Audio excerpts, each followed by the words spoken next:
You're standing on a green windblown headland at the very edge of a continent. In front of you is a narrow ribbon of water, barely a kilometer wide. On the far bank, close enough to see, is another continent entirely. There is nothing here. No wall, no dome, no bridge, no name. In a few thousand years, more than 15 million people will live on this exact spot. It will be the only great city on Earth that stands on two continents at once. So why here? Why this windy strait and nowhere else along thousands of kilometers of coast? Look down at the water. This thin channel is the Bosphorus, and it is one of the most important pieces of geography on the planet. To your north, it opens into the Black Sea. To your south, it slips down into the Sea of Marmara, and from there out to the Aegean and the wider Mediterranean. The Bosphorus is the only natural sea route between them. Every ship that wants to sail from the Black Sea to the rest of the world has to pass through this gap, right past your feet. Now turn and look at the land beneath you.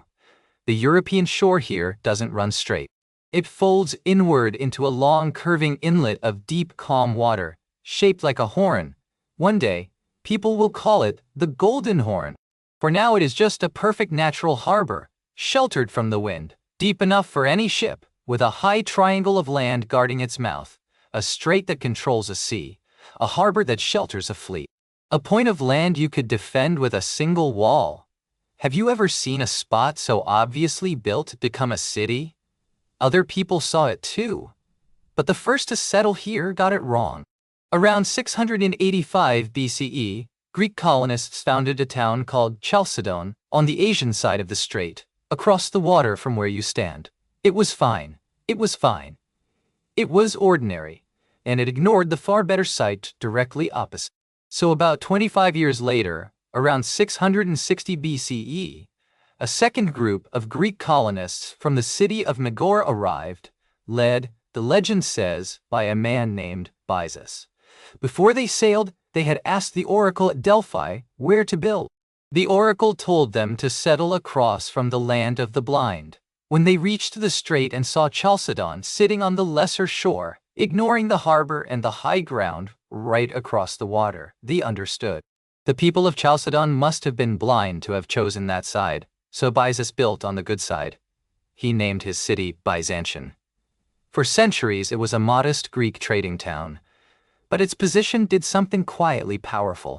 Anyone who controlled this point controlled the grain. The lands around the Black Sea grew vast amounts of wheat, and the cities of Greece, hungry and crowded, depended on it. Every grain ship had to squeeze through the Bosphorus.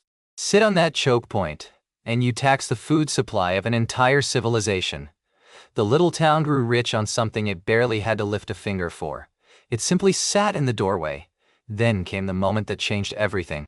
In the year 324, a Roman emperor named Constantine won a civil war and went looking for a place to build a new capital, a fresh center of gravity for a Roman world whose heart was drifting eastward.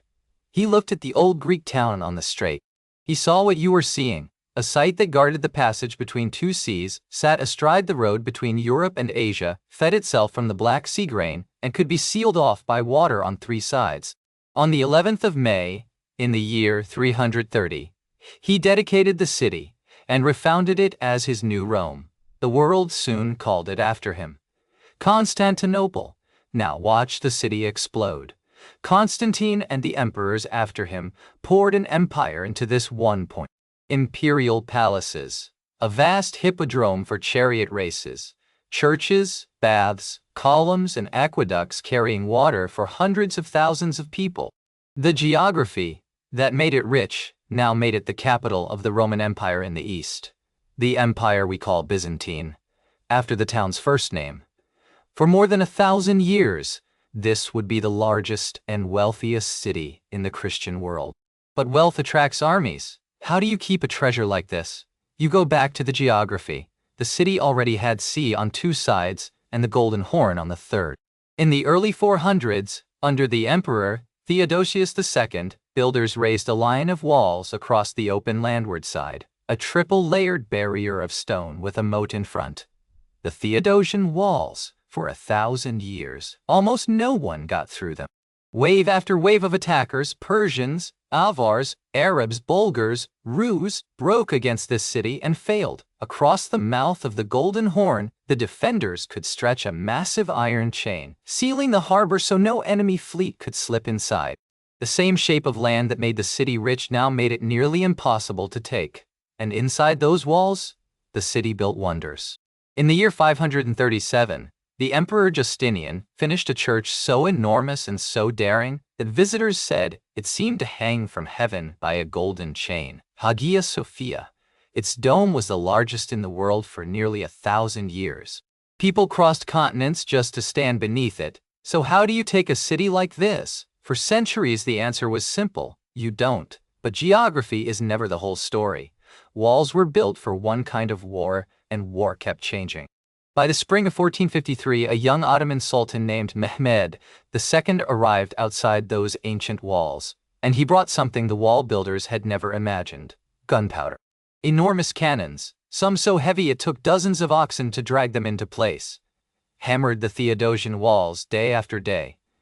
And when the great iron chain blocked his fleet from entering the Golden Horn, Muhammad did the unthinkable. He had his ships hauled out of the water and dragged overland, on greased wooden rollers, over a hill and down into the harbor behind the chain. On the 29th of May 1453, the Roman Empire in its last form ended here. But notice what did not change. The conquerors did not abandon the spot. How could they? The geography was exactly as perfect for an Ottoman empire as it had been for a Roman one. Mehmed made the city his capital. Hagia Sophia became a mosque. New mosques. The great covered Grand Bazaar, palaces along the water, fountains and domes rose across the same 7 hills. For another 4.5 centuries, this single point on the strait ruled an empire stretching across 3 continents. The name kept shifting on people's tongue. For a long time, Greeks simply called it the city, and going there was, in their language, going to the city, ist in Poland. Say that phrase quickly, over and over for centuries, and you can hear a new name forming inside it. In 1930, the modern Turkish Republic made it official, Istanbul, and the city kept growing, the way it always had, because the reason for it never went away. The strait still carries the ships. Tens of thousands of vessels still thread the Bosphorus every year. Oil tankers and cargo ships, in one of the busiest waterways on Earth, doing exactly what those Greek grain ships did almost 3,000 years ago. The harbor still shelters the boats. The bridge between Europe and Asia is no longer a metaphor. Today, real bridges leap across the water, and trains run in a tunnel beneath the seabed, carrying people from one continent to the other in minutes. Stand on a rooftop now, and you cannot see the empty headland anymore. You see 15 million people, give or take, spilling across both shores of the strait, up every hill, along every inlet. Minarets and apartment blocks and ferries crisscrossing between 2 continents.